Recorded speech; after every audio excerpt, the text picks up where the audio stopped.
Olá, seja bem-vindo ao Direto do Legislativo, novo programa da TV Alba, que tem como objetivo conhecer um pouco mais o que pensa e o que faz cada um dos 63 deputados da Assembleia Legislativa da Bahia.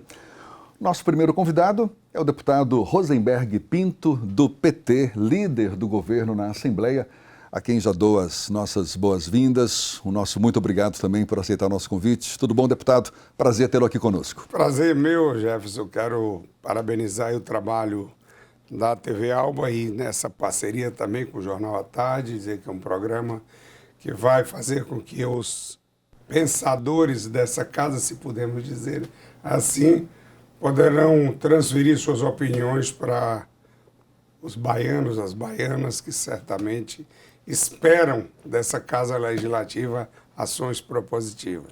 Exatamente, uma parceria da TV Alba com o Jornal à Tarde.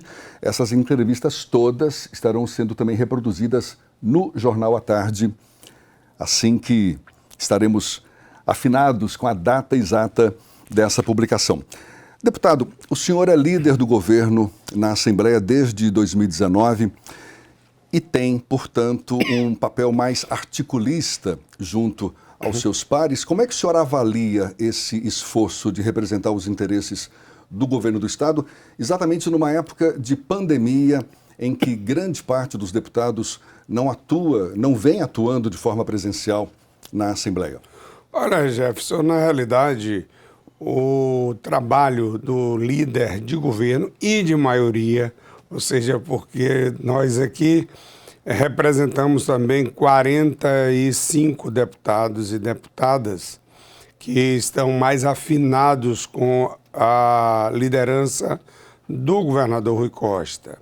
E tem também um grupo de minoria que é liderado pelo meu querido colega Sandro Regis, que faz aqui na casa também um outro caminho, certo, do ponto de vista das ideias. Não é uma tarefa qualquer, porque significam 45 deputados e deputadas que têm suas representações na sociedade baiana e que precisam levar para os seus apoiadores, eleitores, informações, projetos, ações que possam garantir que o trabalho que ele desenvolve aqui é um pouco da expectativa que a população tem desses deputados e deputadas. O meu trabalho aqui é de articular um pouco isso, mas também de acompanhar as votações de interesse do Executivo, tanto que tem o nome de líder do governo. O governo apresenta os projetos, aqui os projetos são de iniciativa do próprio deputado ou da deputada, do Poder Executivo, do Poder Judiciário e ainda agora do Ministério Público. Então, naqueles casos são de iniciativa do Executivo, cabe à liderança do governo trabalhar no sentido de ver esses projetos aprovados, e esse é o grande desafio que eu tenho aqui. E nesse período de pandemia não é muito fácil, porque eu tenho que dividir todo o tempo, tanto presencial por conta da estrutura da casa, mas dialogando remotamente com os nossos pares. Com foco em 2021, qual balanço o senhor faz das matérias enviadas pelo governo à Assembleia Legislativa? Olha, nós aprovamos todos os projetos que aqui vieram, inclusive numa consonância muito grande com a liderança da minoria, porque foram projetos muito urgentes, projetos de interesse da sociedade, principalmente para o enfrentamento à pandemia, diversos projetos também de calamidade pública, e ajustamos a Constituição baiana em 2 pontos que eram fundamentais para os nossos queridos trabalhadores, servidores públicos do Estado da Bahia. Então, eu acho que nós tivemos um trabalho muito positivo e tenho convicção que 2021, apesar da pandemia, nós votamos aqui um número considerável de projetos oriundos do Executivo, mas também de deputados e deputadas. Eu acho que isso fez com que a Casa tivesse uma dinâmica que não foi diferente dos períodos fora da pandemia. O que podemos esperar do governo em termos de propostas, em termos de novos projetos para o segundo semestre de 2021? Olha, todos os projetos que vieram aqui no primeiro semestre foram projetos de ajuste para melhorar determinadas condições. No enfrentamento à pandemia, na relação com comunidades carentes, para que a gente pudesse dar oportunidade a essas pessoas de sobreviverem nesse período. Esse segundo semestre, aqui nós temos alguns projetos de deputados e deputadas que nós estamos avaliando, que há uma vontade desses parlamentares que seus projetos sejam aprovados na Casa, inclusive o meu aqui, que hoje inclusive debati esse projeto com relação a que o Tribunal de Contas dos Municípios mude a sua forma de analisar matérias de prefeitos e prefeitas, porque eles respondem no seu CPF por, às vezes, atraso de pagamentos que eles não podem pagar porque o município não tem a receita. E aí, como eles não podem pagar, isso vai para um outro período, paga multa, principalmente financiamentos do INSS, etc. e tal, e acabam eles ficando multados, e são multas caríssimas, 200, 300 mil reais, para um prefeito que, às vezes, não tem condição de pagar o transporte depois que ele sai, não tem advogado. Isso eu estou fazendo essa alteração.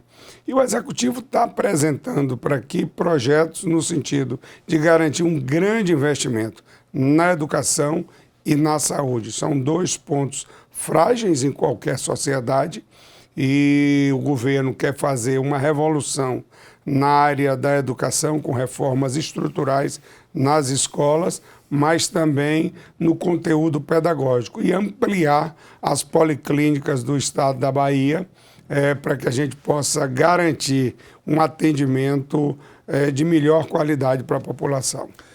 Como líder do governo, desde 2019, é de se supor que o governo tem seu apoio incondicional aqui na Assembleia. Isso, de certa forma, não destoa do papel do deputado que também tem como tarefa exatamente fiscalizar os atos do Executivo?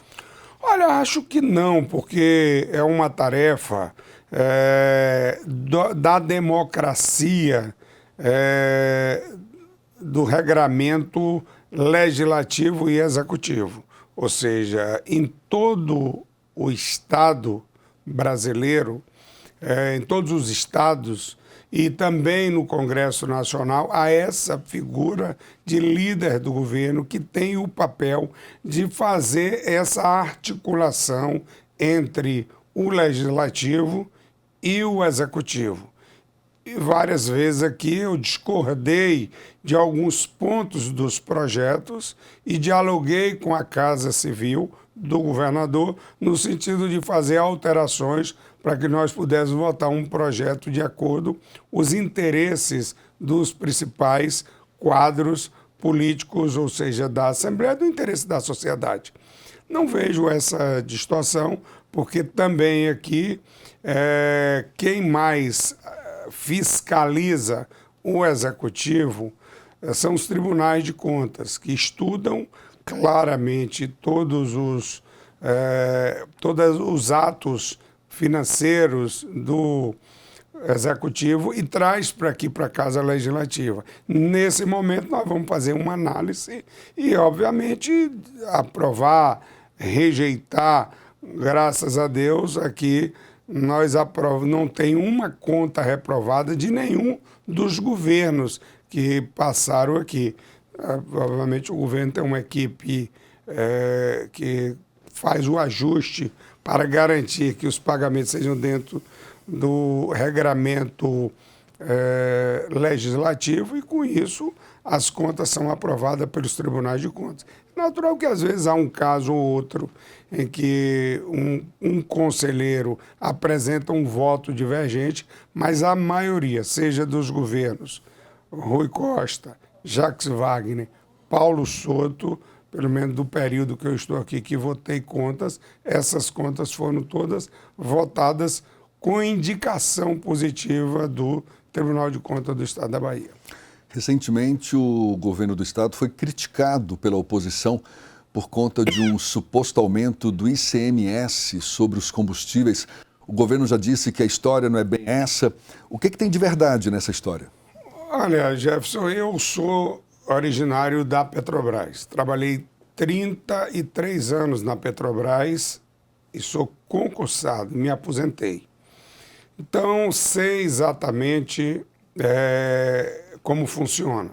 Primeiro, quem disse que o governo aumentou o ICMS ou não está frequentando a Casa Legislativa, porque qualquer aumento de tributo tem que ser aprovado pela Casa Legislativa. O governador não tem poder para aumentar tributo, certo, por decreto. Tem que ser aprovado por essa casa. Eu não me lembro de ter aprovado nenhum aumento de ICMS aqui de combustível. E eu estou todos os dias na casa. Então, afirmo que não houve essa autorização da Casa Legislativa. O que ocorre é uma política de combustível que hoje o governo federal adotou no sentido de fazer aumentos sucessivos. E como qualquer imposto é um percentual.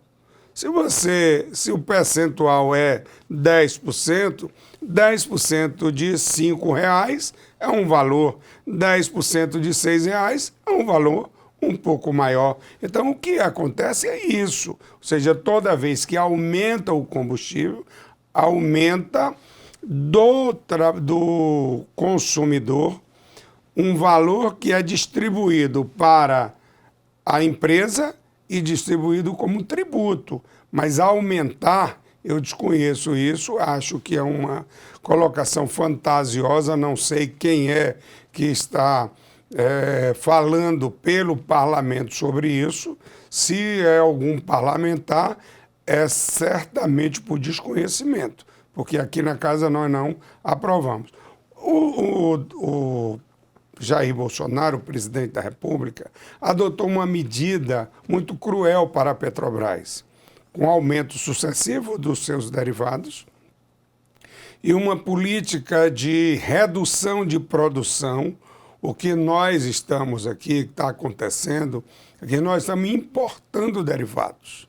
Se no passado nós produzimos com capacidade suficiente para o consumo da população, hoje nós estamos importando para suprir essa demanda. A refinaria Landulfo Alves, ela hoje está funcionando a 48%, quando na minha época ela sempre funcionou a 95%, 100% da sua capacidade. Então, são medidas como essa que acabam tendo a necessidade de fazer aumento desses derivados. E é lógico, quando aumentou o derivado, vai aumentar percentualmente, ou seja, o resultado desse percentual do imposto. Mas não há essa ideia de que se aumentou o ICMS nos combustíveis. Por conta do seu papel de articulista, líder do governo aqui na Assembleia, o senhor não vem apresentando projetos de lei com a mesma regularidade de seus colegas. Como é que o senhor lida com essa situação? Mas eu vou pedir a sua resposta para o próximo bloco. A gente volta já já com o Direto do Legislativo, hoje conversando com o deputado Rosenberg Pinto, do PT. É um instante só.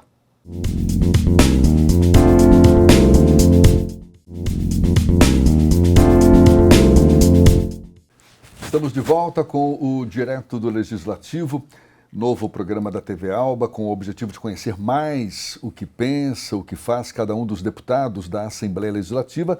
Nosso convidado, nosso primeiro convidado, deputado Rosenberg Pinto, do PT, líder do governo na Assembleia.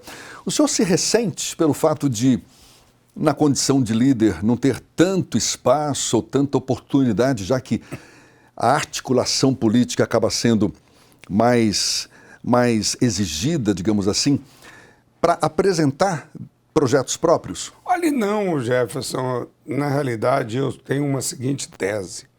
Nós já temos lei demais. E, às vezes, eu brinco com os meus colegas. Aqui a casa são muitos projetos.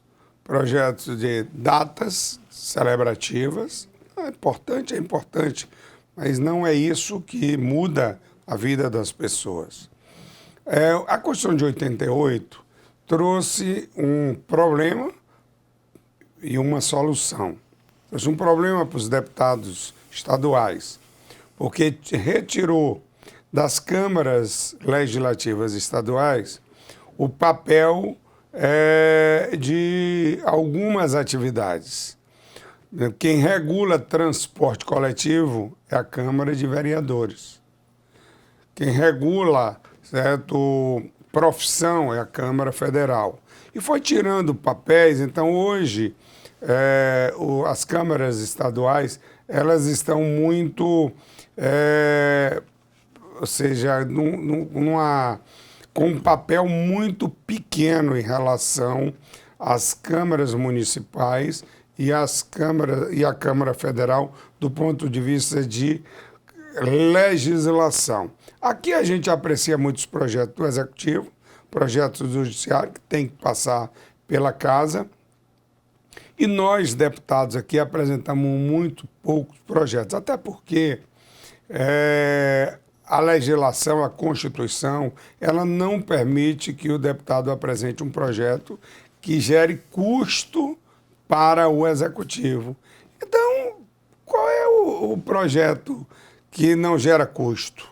Qualquer projeto gera, a não ser esse de um título de cidadão, um projeto de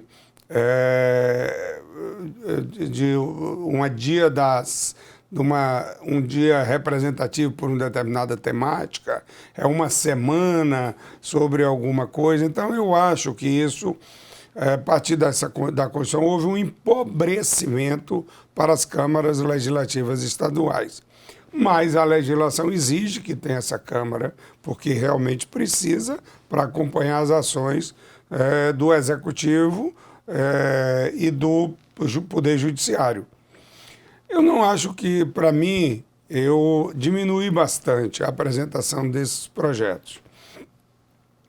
Mas acho que não vai fazer falta para a sociedade, porque a maioria dos projetos que tramitam aqui na Casa, às vezes, já teve casos, e eu não quero passar por isso, em Ilhéus. Lembro que um dia um vereador apresentou um projeto e na hora de votar ele levantou e votou contra o projeto. E o outro levantou, deputado, vereador, o senhor é autor desse projeto. E o senhor votou contra, ou seja, situações assim. Às vezes, casos que aí precisa também de uma melhor estruturação da Casa Legislativa, de projetos que têm a mesma finalidade de outros que já aprovaram lá atrás.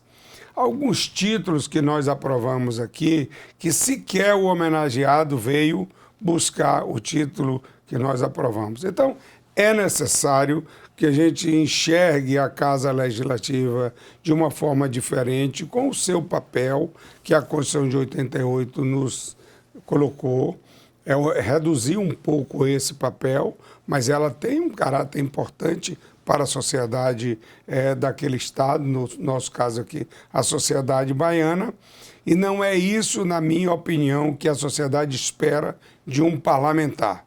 A sociedade espera de um parlamentar a sua representação do ponto de vista dos interesses locais. Porque nós aqui, cá é o estado da Bahia, mas para o eleitor que votou em mim, lá de Itororó, de São Francisco do Conde, ou de Itajuípe, ou de Quaraci, o que importa para ele é o reflexo que vai trazer para ele naquele local onde ele mora. É disso que a população está esperando do parlamentar. Então, eu fico feliz, eu cumpro essa tarefa de líder da maioria e líder do governo.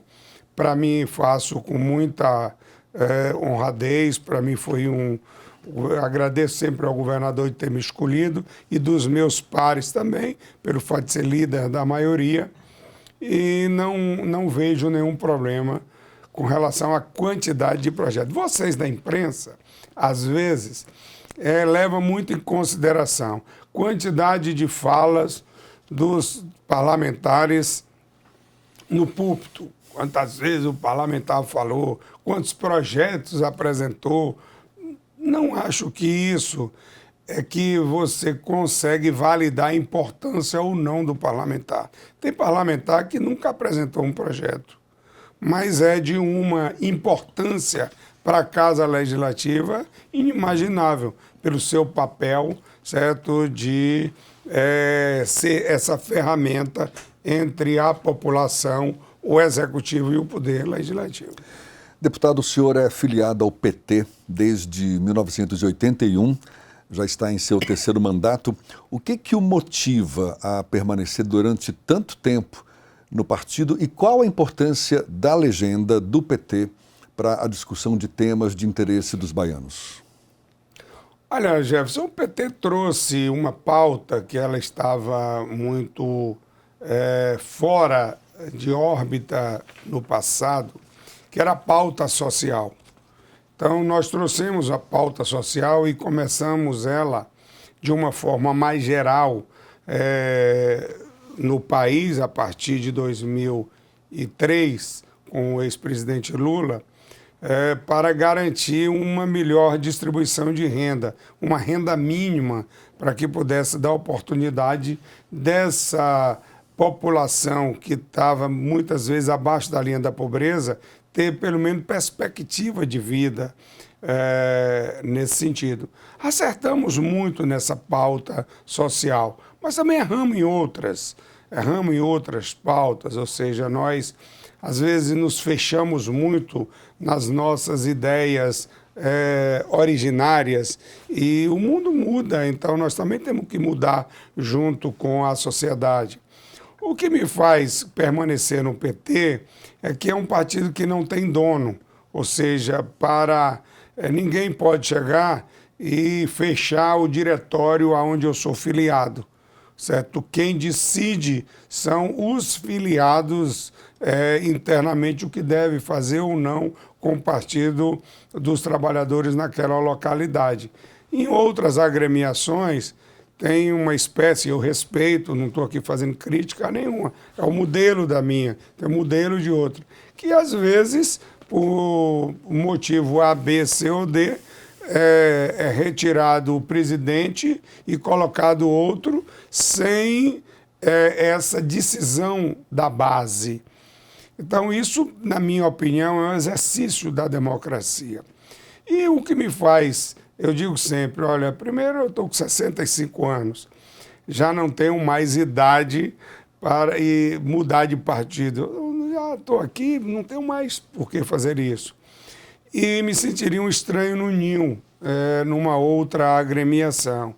Isso não quer dizer que isso não possa acontecer, não é a minha vontade. Não gostaria. E tenho um orgulho imenso do Partido dos Trabalhadores, que teve ao longo desses anos, desde a sua fundação em 1980, acertos e erros. Acertamos muito nessa agenda social, erramos muito na metodologia que utilizamos para financiamento de campanha, o mesmo método que os outros partidos estavam usando, nós acabamos usando da mesma maneira, mas como é o PT, pagamos um preço muito alto, que outros não pagaram. E também aqui não estou querendo fazer nenhuma medida aqui de retroação a isso. Eu quero apenas dizer que nós erramos em alguns métodos. Acho que nós estamos acertando novamente e eu tenho uma expectativa muito grande que a sociedade enxergue novamente o PT como alternativa. As pesquisas, inclusive, têm demonstrado isso. O PT é o partido de melhor simpatia junto à sociedade. 30% da sociedade enxerga o PT como o partido de melhor performance entre os outros partidos. E eu vejo a vontade da população em ter de volta uma gestão participativa que pense na agenda social mais forte. O PT governa a Bahia desde 2007, quando da primeira eleição de Jacques Wagner. O senhor, inclusive, foi um dos principais articuladores da campanha de Jacques Wagner na época. E o nome Jacques Wagner aparece de novo agora como provável candidato do PT às eleições do ano que vem, eleições de 2022. O senhor pretende ser de novo articulador político de Jacques Wagner, caso se confirme o nome dele para as eleições do ano que vem? O senador Jacques Wagner, para além desse político, é meu amigo de muitos anos. Militamos juntos antes da organização partidária do Partido dos Trabalhadores, na época na clandestinidade. Somos amigos e eu sempre fui um articulador para essas ações dele, ele como deputado federal, como candidato a governador em 2002, que não obtivemos sucesso, e obtivemos em 2006. E eu pretendo, ele é o candidato do PT, a principal tarefa minha é ajudar a manter o grupo unido, PT, PSD, PP, PCdoB, trazer talvez o PDT de volta, o PSB, PCdoB, ou seja, esses diversos partidos, Podemos, Avante, que compõem essa base nossa, manter unido. Mantendo unido, eu tenho convicção, certo, das chances reais da eleição do senador Jacques Wagner, e eu serei um soldado no governo dele, aonde ele quiser me colocar, para que a gente possa dar continuidade a um projeto que está dando certo e que tem o aval da população baiana. Como é que o senhor considera, como é que o senhor avalia a ideia de partidos da base aliada do governador Rui Costa, partidos como o PP, do vice-governador João Leão, e PSD, do senador Otto Alencar,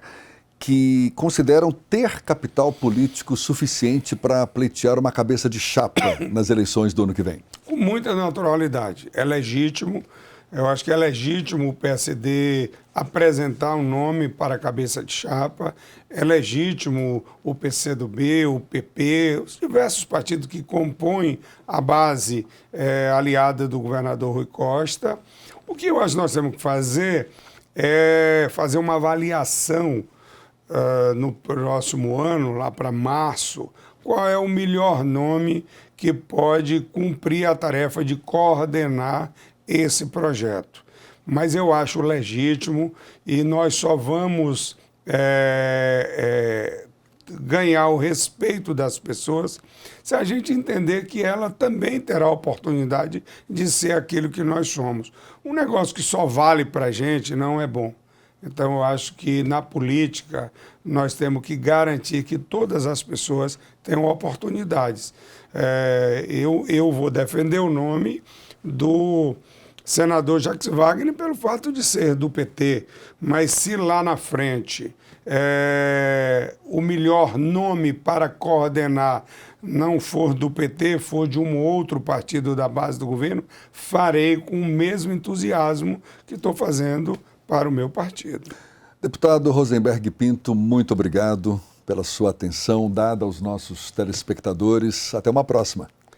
Eu agradeço a TV Alba e também essa parceria com o Jornal à Tarde e dizer que a vida da política ela é imprescindível para a vida das pessoas. Por isso que eu todos os dias trabalho para que a política possa continuar viva e importante, porque é ela que resolve os problemas materiais. E muito obrigado a você também que acompanhou esse nosso bate-papo aqui pelo Direto do Legislativo. Até uma próxima. Tchau, tchau.